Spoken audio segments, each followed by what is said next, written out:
የይቅርታ ልብ እግዚአብሔር ይስጥ። አሜን። የአንዳንዶቻችን ልብ በጣም ጠንካራ፣ በጣም እንቸገራለን። ስንቸገር ጌታ ኢየሱስ ይቅር ያለንን ማሰብ ብቻ።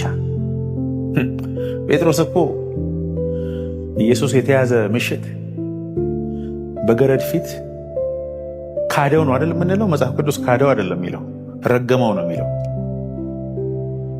ይሄን ሰውዬ እኔ ብሎ ተራገመ ይላል። እናንተ የርግማን ቃል ነው ካፉ የወጣው።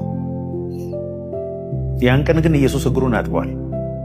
እግሩን ሲያጥብ ግን እንደሚረግመው እያወቀ የጴጥሮስን ብቻ ሳይሆን የይሁዳንም እግር አጥቧል።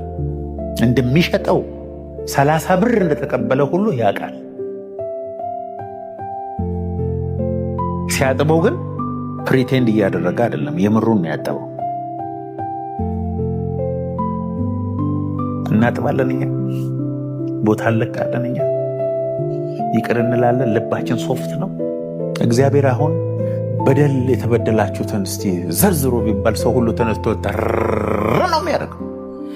እስቲ በዚህ 6 ወር በምህረት ያለፍከው ይቅር ያልከው እሱ እየበደለ መልካም ያደረክለትን አንድ ሰው ነገርን ቢባል የምንናገረው መኖሩን እግዚአብሔር ያውቃል።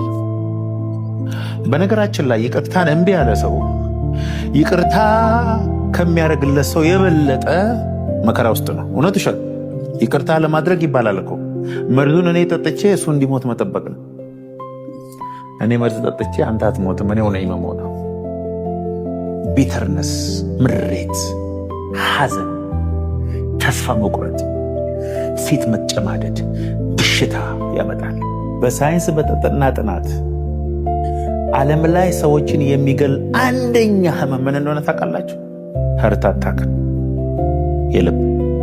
የልብ አንደኛ ኮዝ ጭንቀት ነው። የጭንቀት አንደኛ ኮዝ ይቅርታ ለማድረግ ነው። ልብን አፍኖ ደም እንዳይዘዋወር ከሚያደርጉ ነገሮች ቁጥር 1 በሽታ ወንድምህን ይቅር አለ ማለት ነው። ይቅርታ ማድረግ ይቅርታ ለምታደርግለት ሰው ሳይሆን ለአንተ ነው የሚጠቅምህ። አንዳንድ በደል እኮ በነገራችን ላይ ይቅርታ ለማድረግ ቀላል ነገር አይደለም። የእግዚአብሔር ጸጋ ያስፈልጋል። አሁን እንደምሰብከው አይነት አይደለም። ቀላሉ መንገድ ምን እንደሆነ ታውቃለህ? አንተ ያገኘኸው ምህረት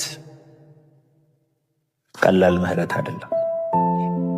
እግዚአብሔርን ምህረት፣ የእግዚአብሔርን ፍቅር በማሰብ ብቻ ነው የበደሉንን ሰዎች ይቅር ማለት የምንችል።